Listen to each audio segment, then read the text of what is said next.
अस्सलामुअलैकुम नाजरीन। पिछले गुज़िश्ता दिनों में ओवैसी साहब ने पार्लियामेंट के अंदर शपथ लेते हुए जय फ़िलिस्तीन का नारा लगाया था, जिसको लेकर एक बहुत बड़ा हंगामा हुआ और कुछ लोगों ने उस पर कार्रवाई करने की मांग भी की।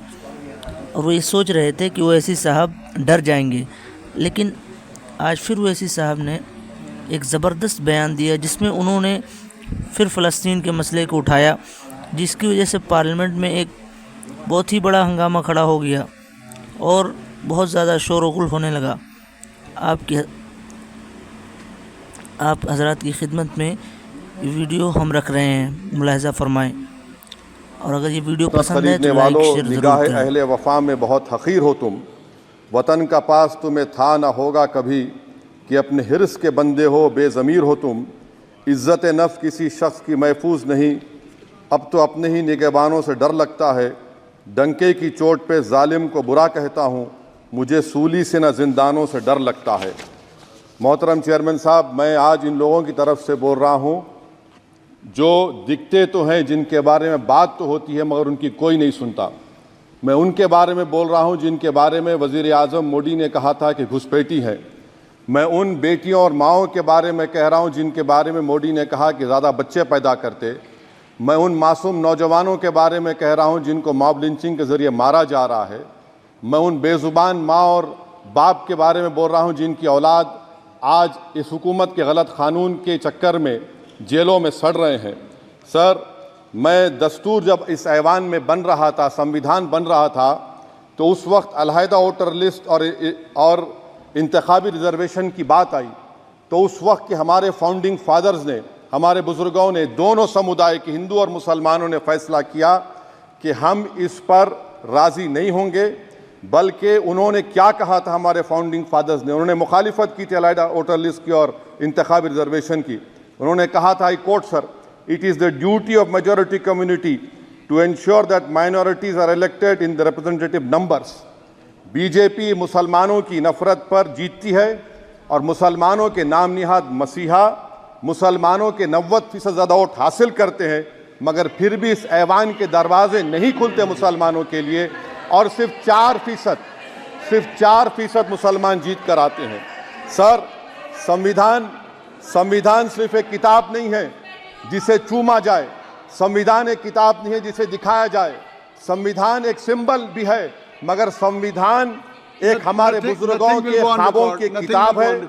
हमारे जमहूरियत को हमारे बुजुर्गों ने इस तरह समझा, हमारे फाउंडिंग फादर्स ने इस तरह जमहूरियत को समझा कि इसमें हर समुदाय और मजहब और समाज के मानने वाले लोगों की राय को शामिल किया जाएगा इस मुल्क को चलाने के लिए। मगर इस ऐवान में सिर्फ 4% मुसलमान जीत कर आते हैं। मैं संविधान से जो मोहब्बत के दावे करते हैं उनसे कहूँगा कि कभी उठाकर पढ़ो कॉन्स्टिट्यूएंट असेंबली डिबेट्स में कि नेहरू ने, H.C. मुखर्जी ने, सरदार हुकुम सिंह ने माइनॉरिटीज़ के बारे में क्या कहा था।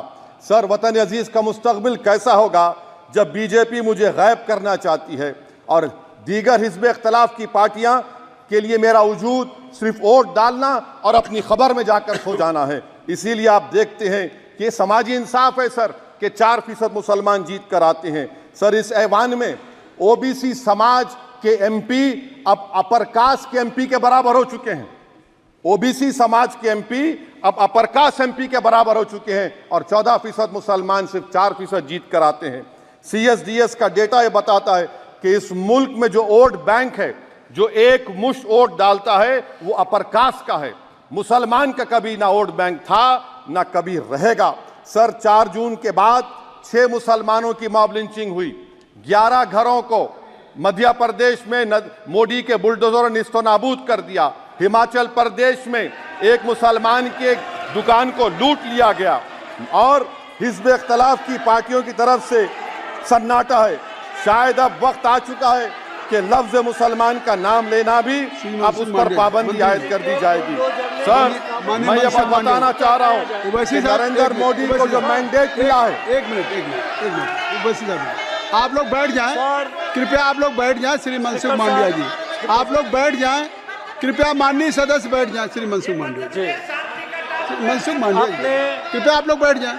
अपने प्रारंभिक कृपया आप लोग बैठ जाएं। माननीय आप लोग बैठ जाएं। माननीय सदस्य ने माननीय सदस्य बैठ जाएं। माननीय सदस्य ने अपने प्रारंभिक भाषण में जो शब्द प्रयोग करा है उसको ऑथेंटिकेट करा जाए।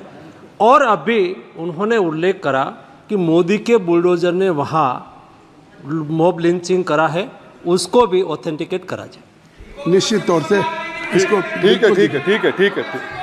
ठीक है। उवैसी साहब जब भी कोई बात नहीं सर, आप चेयर पर बैठे हैं जी, इसलिए आप मंत्री जी को पेट में दर्द हुआ, माशाल्लाह, शुक्रिया उनका। नहीं, तो सर मैं मंत्री की जवाबदेही है अरे नहीं, मंत्री इससे बुरी बात क्या है? पेट में दर्द हो सकता है, वो दर्द ये सब ठीक। अच्छा दर्द हुआ, चलिए दर्द हुआ, दिल का दर्द हुआ।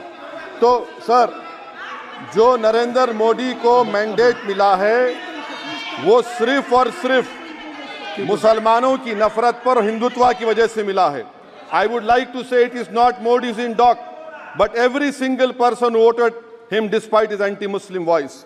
And I would like to tell the opposition parties, this is not a moral victory for you, this is a victory of majoritarianism. Everyone should contemplate and do introspection.